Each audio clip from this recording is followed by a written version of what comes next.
गेल्या शुक्रवारी आपण तांबडी जोगेश्वरीची माहिती घेतली. आज आपण आणखी एका मानाच्या देवीची माहिती घेऊयात. ती म्हणजेच पुण्यातील पिवळे जोगेश्वरी. पुण्यातील पिवळे जोगेश्वरी हे शुक्रवार पेठेतील एक जागृत आणि ऐतिहासिक असं देवी मंदिर आहे. पिवळे जोगेश्वरी ही महाराष्ट्रातील काही भागांमध्ये श्रद्धेने पूजल्या जाणाऱ्या देवीचं एक शक्तिरूप मानलं जातं. सुमारे 300 वर्षांहून अधिक जुनं असं येथील मंदिर असून भक्तांची येथे कायमच गर्दी पाहायला मिळते. पिवळे जोगेश्वरी या नावामागे देवीचा पिवळा रंग, हळदीचा संबंध किंवा पारंपरिक अलंकार याचा उल्लेख केला जातो. अनेक ठिकाणी देवीला हळद अर्पण करण्याची विशेष परंपरा आहे.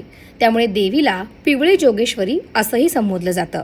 तर देवीच्या मूर्तीची छटा ही थोडीशी पिवळसर असल्यामुळे देखील याला पिवळे जोगेश्वरी म्हणतात. देवीची मूर्ती 2.25 फूट उंचीची असून अष्टभुजा महिषासूर मर्दिनी स्वरूपातील आहे. ही देवी महाजन कुटुंबाची असली तरी सार्वजनिक दर्शनासाठी हे मंदिर खुलं आहे.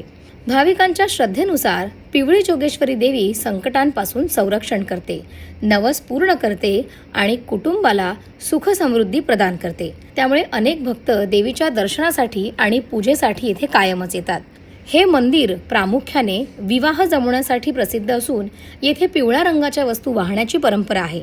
असं म्हणतात, तरुण तरुणींनी येथे पिवळ्या तांदळाच्या 5 मुठी वाहिल्यास लग्न जुळून येतं. महाराष्ट्रातील वेगवेगळ्या भागांनुसार पिवळी जोगेश्वरी देवीची कथा, परंपरा आणि पूजा पद्धती ही बदलत जाते. तरीही देवीबद्दलची भक्ती आणि श्रद्धा आजही मोठ्या प्रमाणात कायम आहे. देवीच्या पूजेमध्ये हळद कुंकू वाहणे, नारळ अर्पण करणे, फुलं वाहणे आणि आरती करणं याला विशेष महत्त्व आहे. काही भागांमध्ये देवीच्या नावानं जत्रा आणि उत्सव देखील साजरे केले जातात. नवरात्रीच्या 9 दिवसात देवी विविध वाहनांवरती विराजमान होते.